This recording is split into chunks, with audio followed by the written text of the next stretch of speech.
نحمده ونصلي على رسول الكريم أما بعد فأعوذ بالله من الشيطان الرجيم بسم الله الرحمن الرحيم رب اشرح لي صدري ويسر لي أمري واحلل عقدة من لساني يفقهوا قولي رب زدني علما اللهم اهد قلبي وسدد لساني مسلو سخيمة قلبي آمین ثم آمین۔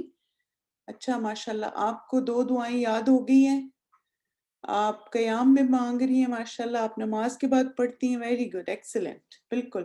اور پھر یہ کہ جو سسٹر صباحت کے ساتھ آپ کا سیشن ہے 10 منٹس پہلے ہم کلاس سے شروع کرتے ہیں، تو اس کا بھی آپ دیکھیں کہ یہ مقصد ہے کہ آپ لوگ جیسے اگر خود ریسائٹ نہیں بھی کرتے نا، تو جب دوسرے اسٹوڈنٹ پڑھ رہے ہوتے ہیں تو سن سن کے بھی آپ کو یاد ہو جائیں گے۔ چلیے گڈ، الحمدللہ۔ پھر تیار ہیں آج کی دعا کے لیے سب؟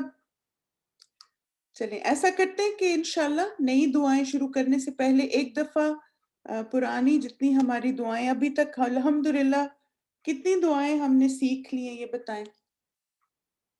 5 دعاز ہوگی ہماری الحمدللہ۔ آج ہم دعا نمبر 6 کریں گے، تو ایک دفعہ ساری دعاؤں کی ہم ریسائٹیشن سنتے ہیں، آپ لوگ ساتھ ساتھ دہرائیے اور پھر اس کے بعد آج کی دعا سٹارٹ کرتے ہیں، ٹھیک ہے؟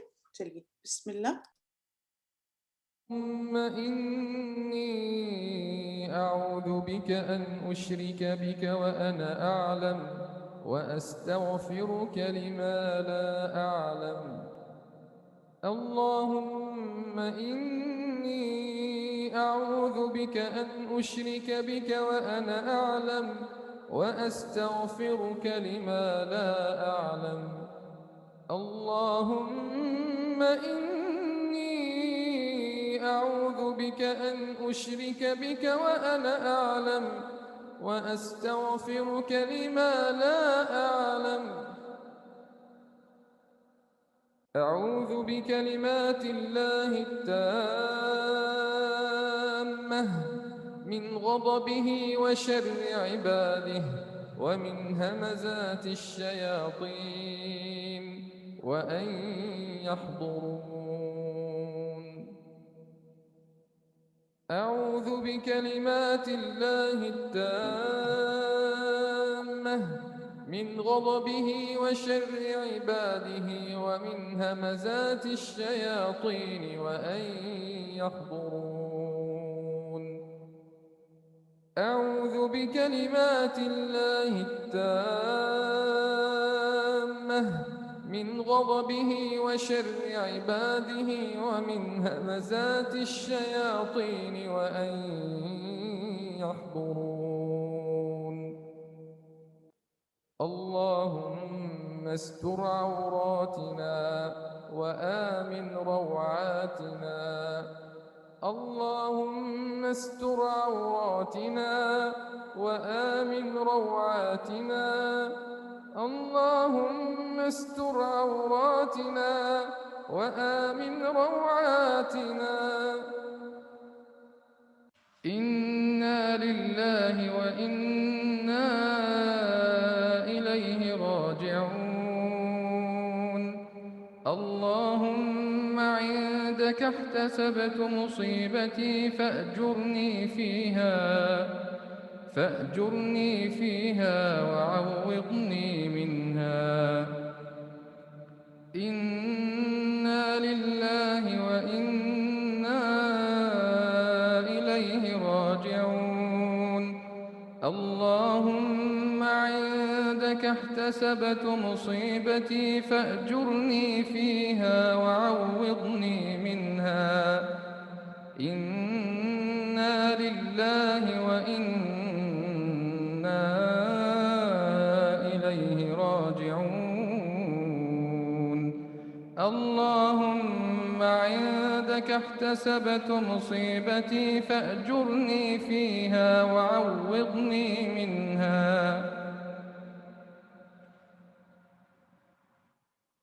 اللهم انقص من المرض ولا تنقص من الأجر.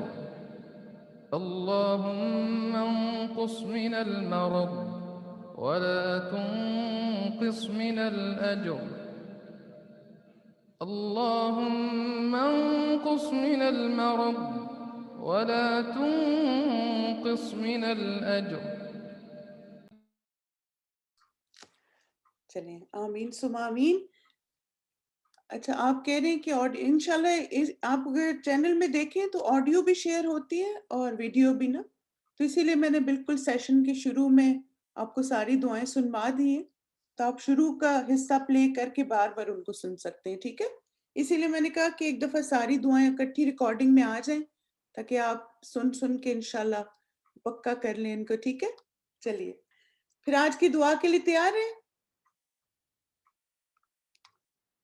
چلیے ہمارا دعا سیکھنے کا انداز، اور پھر آج قرآن مجید کی آیت کے ساتھ آغاز کرتے ہیں کہ دعا مانگتے ہوئے خشوع اور خضوع اور عاجزی کے ساتھ دعا مانگنی چاہیے. خشوع اور خضوع کا کیا مطلب ہوتا ہے؟ ایک تو آپ دیکھیں دل سے حاضری ضروری ہے، یعنی آپ جب دعا مانگ رہے ہو تو دل حاضر ہونا چاہیے. پھر آپ کی باڈی لینگویج بھی، خضوع جو ہے نا باڈی لینگویج کے کو انڈیکیٹ کرتا ہے کہ ہمارا دل بھی انوالو ہو اور ہمارا جسم بھی انوالو ہو. جیسے آپ دیکھیں نبی صلی اللہ علیہ وسلم کی حدیث سے ہی بھی پتہ چلتا ہے کہ آپ صلی اللہ علیہ وسلم دعا مانگتے ہوئے ہاتھ اٹھایا کرتے تھے. تو ہاتھ اٹھائے بغیر بھی دعائیں مانگی نبی صلی اللہ علیہ وسلم نے، اور ہاتھ اٹھا کے بھی. تو کبھی ایسا ہوتا ہے نا کوئی خاص قسم کی دعائیں ہمیں مانگنی ہے تو اس کے لیے زیادہ اہتمام کیا کریں، ہاتھوں کو اٹھایا کریں. پھر اسی طرح عاجزی ہونی چاہیے دعا میں. ادعوا ربکم تضرعا وخفیا انہ لا یحب المعتدین. اپنے رب کو گڑ گڑا کر اور خفیہ طور پر پکارو، بے شک وہ حد سے بڑھنے والوں سے محبت نہیں کرتا. یہاں پر جو مجھے ایک بہت پیاری بات لگتی ہے وہ ہے خفیہ. جیسے آپ دیکھیں کہ میں کیا چاہتی ہوں میں اللہ سے مانگ سکتی ہوں اور میرے پاس جو بیٹھا ہوا اس کو بھی پتہ نہیں چلے گا، یا میں اللہ سے کیا کیا دعائیں مانگ رہی ہوں اللہ سب سنتے ہیں، لیکن ہمارے آس پاس جو بھی ہوتا ہے ان میں سے کسی کو پتہ نہیں ہوتا کہ ہم کیا اپنے رب سے مانگ رہے ہیں اور کیا باتیں کر رہے ہیں. تو کتنی پیاری بات ہے نا یہ. بالکل. اور اسی طرح آپ دیکھیں کہ دعا میں جہاں پہ خشوع خضوع عاجزی ہونی چاہیے وہیں پر یقین بھی ہونا چاہیے. اور کیسا یقین ہونا چاہیے؟ قبولیت کے یقین کے ساتھ. نبی صلی اللہ علیہ وسلم نے فرمایا تم میں سے کوئی شخص اس طرح دعا نہ کرے کہ اے اللہ اگر تو چاہے تو میری مغفرت کر، اگر تو چاہے تو مجھ پر رحم کر، اگر تو چاہے تو مجھے روزی دے. بلکہ پختگی کے ساتھ سوال کرنا چاہیے، کیونکہ اللہ جو چاہتا ہے کرتا ہے، کوئی اس پر جبر کرنے والا نہیں. یعنی ہمیں ایسے نا جیسے انشور ہو کے دعا نہیں مانگنی چاہیے، یا اللہ اگر آپ چاہیں تو یہ دے دیں، یا اللہ اگر چاہیں. نہیں، ہمیں کیا کہنا چاہیے کہ یا اللہ مجھے معاف کر دیں، یا اللہ میری مغفرت کر دیں، یا اللہ مجھ پر رحم کریں، یا اللہ میرا رزق کشادہ کریں، یا اللہ مجھے ہدایت دیں. یعنی یقین کے ساتھ، کیونکہ اللہ تعالیٰ کے لیے کوئی بھی چیز امپاسبل نہیں ہے. یہ بات ہم سب کو یاد رکھنی ہے کہ اللہ کے لیے ہر چیز پاسبل ہے. جو چیزیں انسانوں کے لیے بھی پاسبل نہیں ہوتی وہ اللہ تعالیٰ کے لیے ہوتی ہیں. تو یہ جو دعاؤں میں شک ہے نا، یا ایک جیسے وہ جس کو کہتے ہیں کہ ہم مشکوک ہو کے دعا مانگتے، یہ نکالیں اپنے اندر سے. اور پھر یہ کہ ہاں اگر اللہ چاہے تو ہو ہی جائے گا، اس طرح نہیں کہنا چاہیے. بالکل ایگزیکٹلی اللہ کو مشورہ دینے کی ضرورت نہیں ہے. چلیں آج کی دعا ہماری اس بارے میں ہے، جیسے ظاہر شفا کی دعا ہے، لیکن اس میں خاص اس کی وجہ بھی ہے. تو آپ مجھے یہ بتائیں کہ آپ کو ایسا لگتا ہے کہ ڈاکٹر کے علاج اور دواؤں سے کوئی فائدہ نہیں ہو رہا؟ یعنی آپ کبھی بیمار ہوتے ہیں اور پھر آپ دوائیاں بھی لے رہے ہیں، ڈاکٹر کے پاس بھی جا رہے ہیں، علاج بھی ہو رہا ہے، لیکن بہت دفعہ ایسے لگتا ہے کہ کوئی فائدہ نہیں ہو رہا. ہوتا ہے نا؟ اور آپ دیکھیں کہ بہت کم ہمارے ساتھ ایسے ہوتے ہیں، زیادہ تر تو ہمارے گھر میں ہی کوئی نہ کوئی چھوٹی موٹی دوائیں ہوتی ہیں، جیسے پین کلرز وغیرہ، ہم ان سے گزارا کر لیتے ہیں الحمدللہ. لیکن بعض اوقات بیماری اس حد تک پہنچ جاتی ہے کہ ہمیں ڈاکٹر کے پاس جانا پڑتا ہے. ٹھیک ہے، یعنی وہ اس لیول پہ آ جاتی ہے.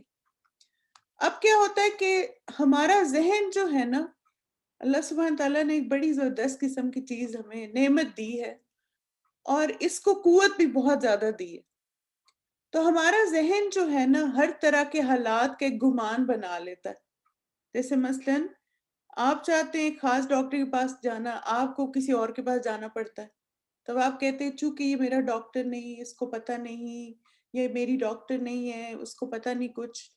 اور وہ بعض دفعہ بہت اچھا بھی آپ کو ٹریٹمنٹ دے تو آپ کو فائدہ نہیں ہوتا. پھر اسی طرح آپ دیکھیں کہ آپ کئی دفعہ ڈاکٹر کو چیک اپ کرواتے ہیں اور پھر اس کے بعد آپ کیا کہتے ہیں خود کو، اس نے تو مجھ سے کوئی سوال ہی نہیں پوچھا اور اس نے تو کوئی تفصیلی معلوم نہیں کی، اور مجھے نہیں لگتا کہ ڈاکٹر کو سمجھ آیا کہ میرے ساتھ مسئلہ کیا ہے. اور ایسے ہی جوان سا لڑکا تھا، جوان سی لڑکی تھی، ان کو کیا پتا، مجھے نا کسی تجربے کار ڈاکٹر کے پاس جانا چاہیے. اب دیکھیں کہ چلیں آگے جا کے آپ کو ایک واقعہ بھی انشاءاللہ سناتی ہوں. اور ایک چیز ہمیشہ یاد رکھیں کہ ہمارا جس طرح کا گمان ہوتا ہے نا ویسے ہی ہمارے ساتھ ہونا شروع ہو جاتا ہے. اگر آپ کہتے ہیں کہ اس کو کچھ نہیں پتا تو واقعی ہی ویسا ہی آپ کے ساتھ ہوگا، کیونکہ اصل میں اس وقت کیا ہو رہا ہوتا ہے کہ ہمارا برین ہماری باڈی کو کنٹرول کرنا شروع کر دیتا ہے. اور وہ کنٹرول کیسے کرتا ہے کہ جو وہ سوچتا ہے نا ویسے ہی باڈی ریئیکٹ کرنا شروع کر دیتی. جیسے آپ دیکھیں کہ مثلاً آپ کے سر میں درد تھا اور کسی نے آپ کو کینڈی دے کے کہا یہ سر کے درد کی گولی ہے، اور آپ کو پتہ نہیں وہ کینڈی تھی. آپ کھا گئے، آپ اگر اس کو پین کلر سمجھ کے کھا گئے تو آپ کو نیند آ جائے گی یا آپ ریلیکس ہو جائیں گے، کیونکہ آپ کا برین ہے جو کام کر رہا ہے اس وقت. کیونکہ آپ کے برین نے سوچ لیا کہ یہ سر درد کی گولی ہے، آپ نے سر درد کی گولی سمجھ کے اس کو کھا لیا اور آپ کو وہ طاقت مل گئی اس سے. بالکل یہ آپ دیکھیں کہ یہ ہوتا ہے یقین. ایگزیکٹلی جیسا ہم سوچتے ہیں چیز کے بارے میں ویسا ہونا شروع ہو جاتا ہے ہمارے ساتھ. تو اب آپ مجھے بتائیں کہ کیا آپ بیماری میں علاج اور دوا سے فائدہ اٹھانا چاہتے ہیں؟ آپ چاہتے ہیں کہ اگر آپ کو خدا نخواستہ کبھی ایسا موقع آئے کہ ڈاکٹر کے پاس جانا پڑے اور میڈیسن لینی پڑے تو آپ کو فائدہ بھی ہو. تو اس کے لیے کچھ ٹپس اور پھر انشاءاللہ اس کے بعد دعا. سب سے پہلے تو آپ دیکھیں کہ بیماری آنے کو برا نہیں سمجھنا چاہیے. بیماری کیا ہے؟ اللہ کی طرف سے ایک ٹیسٹ ہے. جیسے میں نے آپ کو پہلے بتایا تھا کہ جس طرح ہماری زندگی میں اچھے حالات ہوتے ہیں ویسے برے بھی ہوتے ہیں، آسانی ہوتی ہے تو مشکل بھی ہوتی ہے، تکلیف ہوتی ہے تو خوشی بھی ہوتی ہے. تو اسی طرح جہاں صحت ہے وہاں بیماری بھی ہے، تو اس کو برا نہ سمجھیں. کیونکہ اللہ سبحانہ تعالیٰ قرآن مجید میں فرماتے ہیں فَإِن كَرِهْتُمُوهُنَّ فَعَسَىٰ أَن تَكْرَهُوا شَيْئًا وَيَجْعَلَ اللَّهُ فِيهِ خَيْرًا كَثِيرًا. پھر اگر تم انہیں ناپسند کرتے ہو تو ممکن ہے تم کسی چیز کو ناپسند کرو اور اللہ اس میں بہت سی بھلائی رکھ دے. ہمیں نہیں پتا کہ یہ بیماری ہمارے لیے کتنے خیر کا باعث بن گئی ہے. آپ دیکھیں کہ بعض دفعہ کسی کو آپ کو پتہ ہے کہ بیماری کوئی انڈیکیشن ہوتی نا جس کی وجہ سے آپ کے پاس ڈاکٹر کے پاس جاتے ہیں. آپ کو کہیں درد ہوا، آپ کو کہیں مثلا عجیب سا محسوس ہو رہا ہے.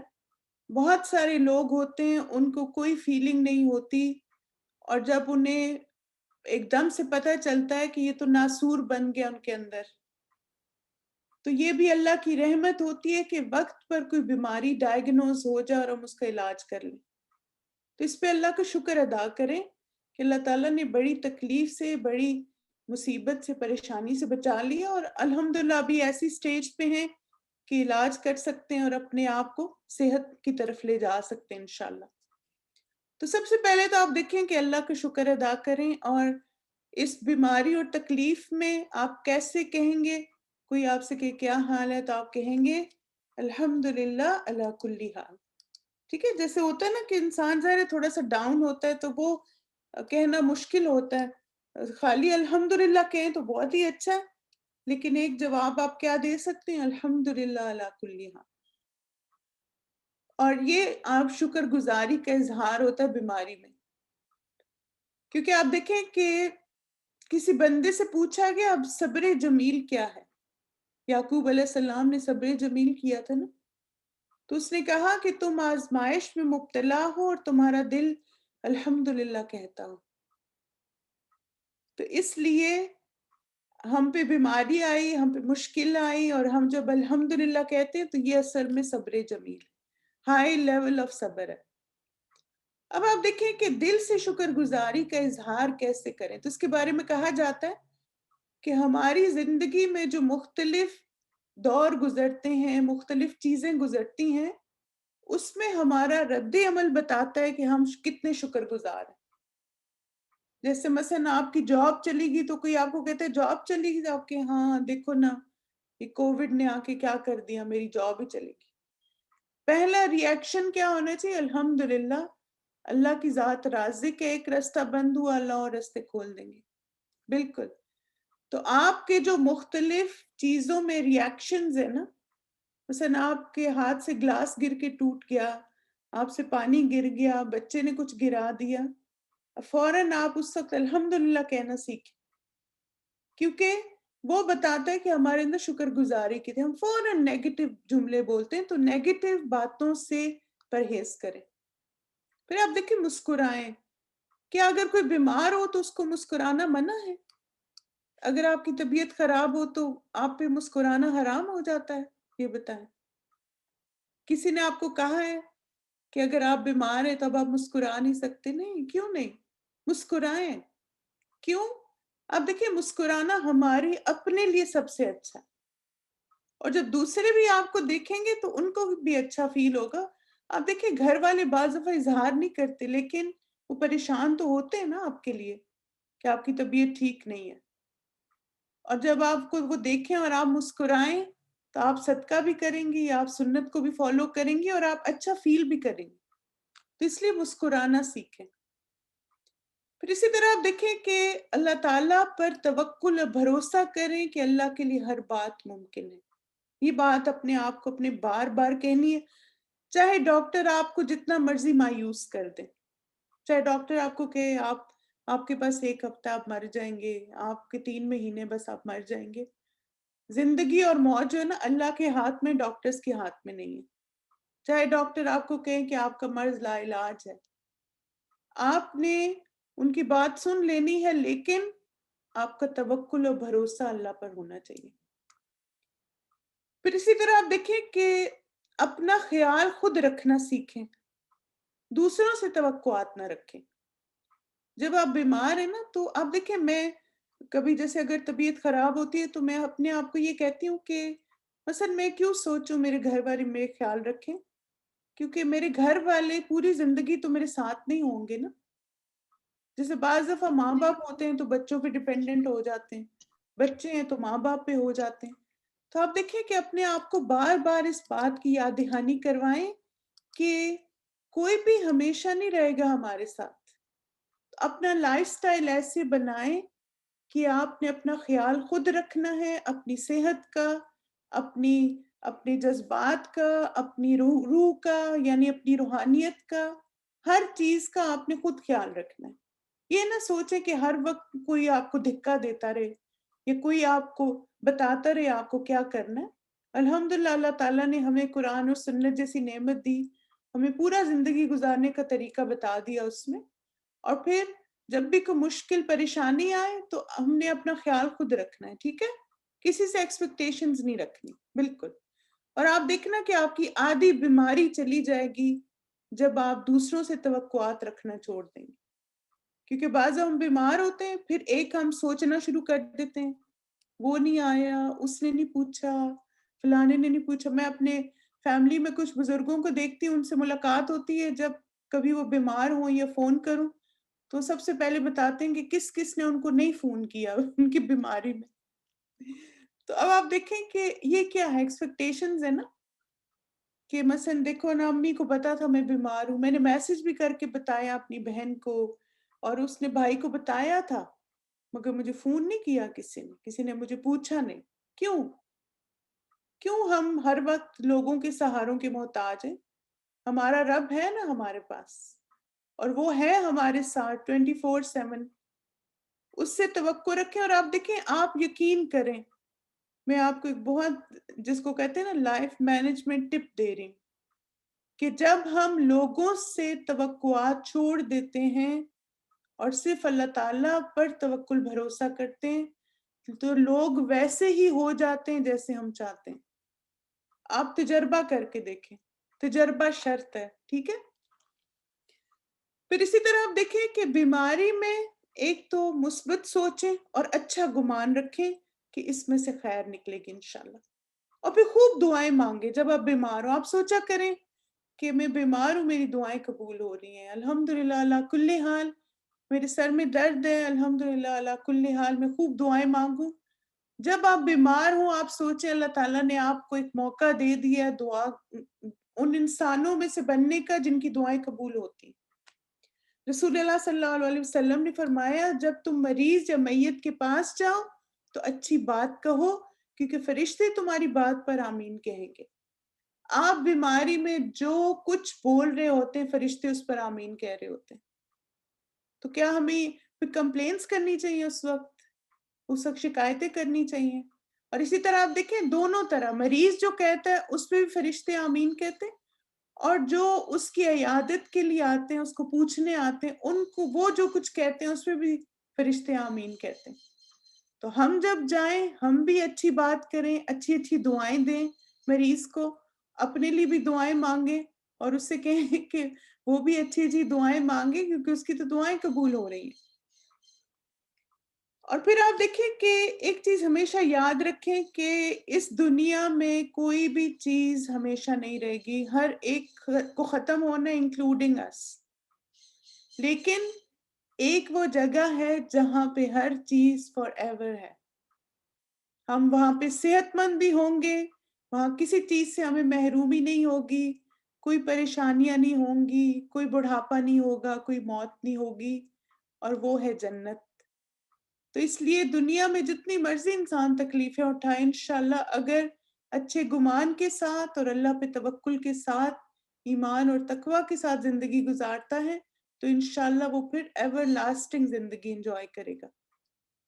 تو لہٰذا اچھی اچھی باتیں سوچیں. اگر بیماری تکلیف بڑھ بھی جائے کہ انشاءاللہ مجھے صبر سے اللہ کا چہرہ ملے گا، اللہ کی رضا ملے گی اور انشاءاللہ جنت بھی ملے گی. بالکل. تو آج کی دعا جو ہے وہ بیماری اور تکلیف میں اللہ پر بھروسہ اور توکل مضبوط کرنے والی دعا ہے. اور یہ دعا ہے اذھب البأس رب الناس انت الطبیب وانت الشافی. یہ پیاری دعا ہے نا. اذھب البأس رب الناس انت الطبیب وانت الشافی. تکلیف دور کر دیں اے لوگوں کے رب، آپ ہی طبیب ہیں اور شفا دینے والے ہیں، اس تکلیف کو دور کر دیں. Remove this harm, O Lord of mankind, you are الطبیب and the healer. اور اس کے بارے میں 2 احادیث ہیں جو ملتی ہیں ہمیں اس دعا میں، ایگزیکٹ جو ورڈز ہیں دعا کے. تو عائشہ رضی اللہ عنہ فرماتی ہیں کہ رسول اللہ صلی اللہ علیہ وسلم بیمار ہوئے تو میں نے اپنا ہاتھ ان کے سینے پر رکھ کر، میں ان کا اپنا ہاتھ ان کے سینے پر رکھ کر کہتی تکلیف دور کر دیں اے لوگوں کے رب، آپ ہی طبیب ہیں اور شفا دینے والے ہیں، اس تکلیف کو دور کر دیں. اور رسول اللہ صلی اللہ علیہ وسلم کہہ رہے تھے یا اللہ بلند رفیقوں میں رکھنا، یا اللہ بلند رفیقوں میں رکھنا. یعنی آپ دیکھیں کہ عائشہ رضی اللہ عنہ یہ دعا مانگ مانگ کے جو ہے وہ جس کو کہتے ہیں کہ ان کو دم کر رہی تھی اور نبی صلی اللہ علیہ وسلم کہہ رہے تھے الحقنی بالرفیق الاعلی. پھر ایک اور بھی روایت آتی ہے ابو رمسہ رضی اللہ عنہ سے مروی ہے کہ میرے والد نے رسول اللہ صلی اللہ علیہ وسلم سے عرض کیا کہ مجھے آپ اپنی وہ چیز دکھائیں جو آپ کی پشت پر ہے کیونکہ میں طبیب ہوں، یعنی علاج کرنے والا ہوں. طبیب کہتے ہیں علاج کرنے والا، معالج جو ہوتا ہے. تو آپ یعنی رسول اللہ صلی اللہ علیہ وسلم نے فرمایا طبیب تو اللہ ہے بلکہ تو رفیق ہے یعنی دوست اور نرم دل ہے. طبیب تو وہی ہے جس نے اسے پیدا کیا.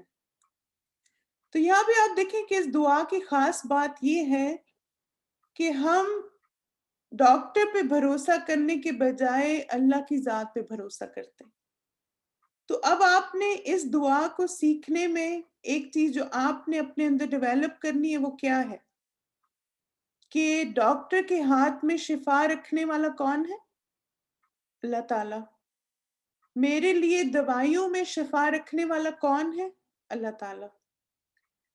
تو اس لیے آپ دیکھیں کہ بجائے اس کے کہ ہر چیز کے بارے میں مشکوک رہیں ہم، آپ یہ سوچا کریں کہ اگر اس ڈاکٹر اللہ تعالیٰ نے اس ڈاکٹر کے ہاتھ میں شفا رکھی ہوگی تو مجھے شفا مل جائے گی.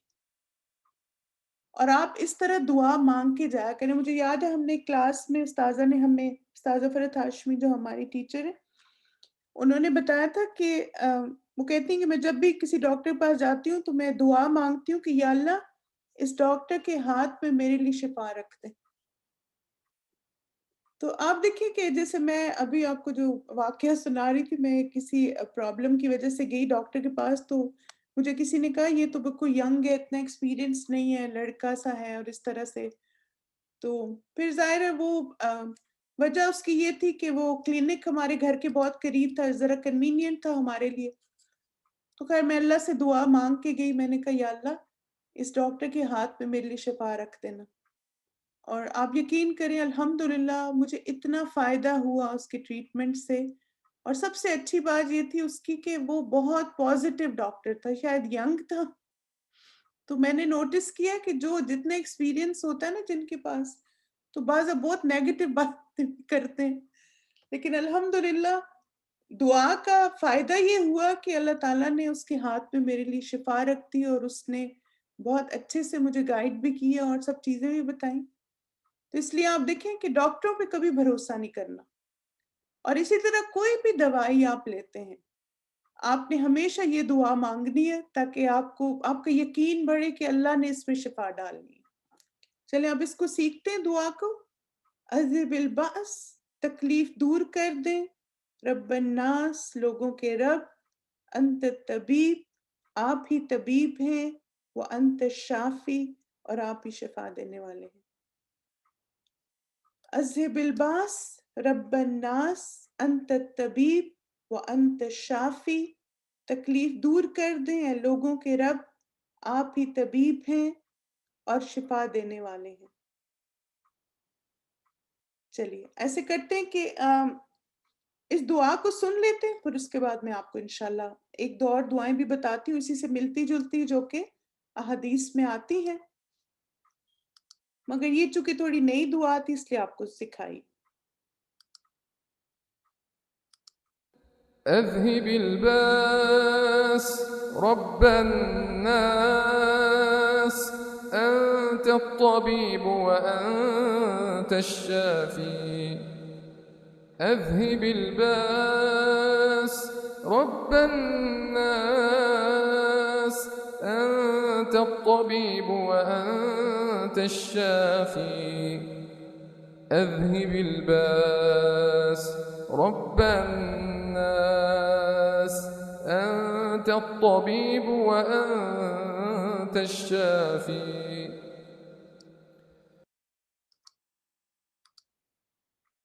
چلیں الحمدللہ ساتھ دہرائی آپ نے دعا. چلیے گڈ.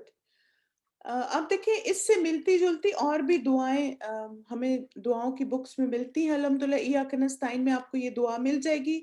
یہ جو روایت ہے یہ صحیح بخاری میں آئی ہے. اللہم رب الناس اذہب البأس اشفہ وانت الشافی لا شفاء الا شفاؤک شفاء لا یغادر سقما. اس میں آپ دیکھیں کہ تھوڑا سا میں نے اس کو چینج کیا ہے کیونکہ ہم سیگا بدل سکتے ہیں نا اپنے لیے اس دعا کو چینج کرنے کے لیے. تو اگر آپ کسی کے لیے مانگ رہے ہیں تو آپ اس طرح سے مانگ لیں گے اشفی، اگر مرد ہے اشفی ہاں، اگر عورت ہے.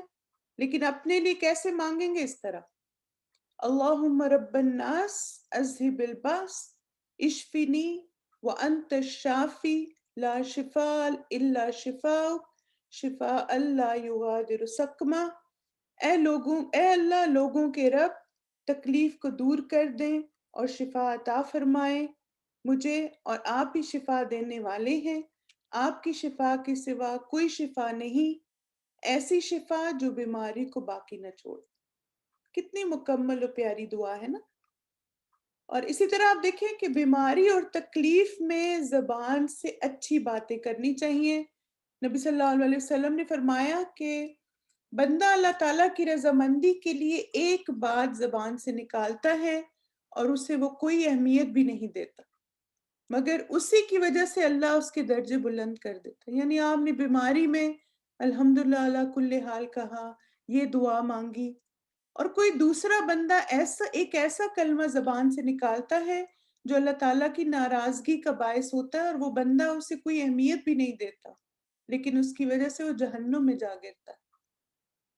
تو لہٰذا اپنی وکیبلری خود بلڈ کریں.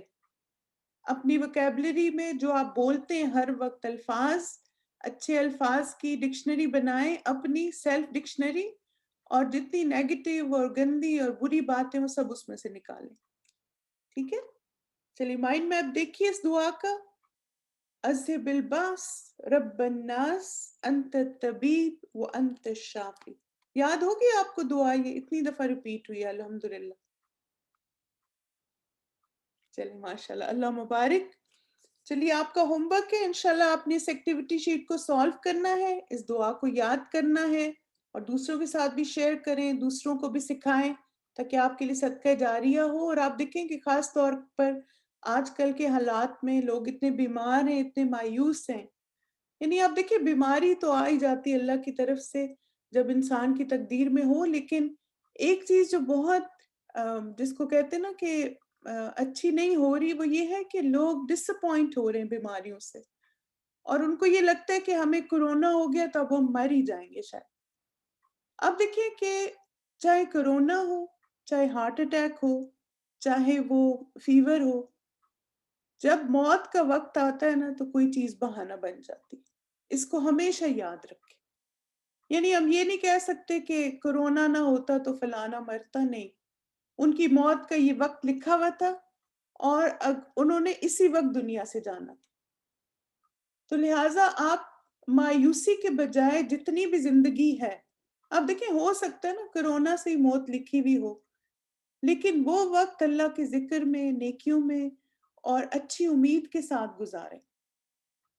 اور پھر یہ کہ لوگوں کی باتیں، اور آپ دیکھیں خاص طور پہ جیسے میں پڑھ رہی تھی اس کے بارے میں کہ جب انسان بیمار ہوتا ہے تو اس کو اس بیماری کے بارے میں سوشل میڈیا پہ بہت زیادہ چیزیں نہیں پڑھنی چاہیے.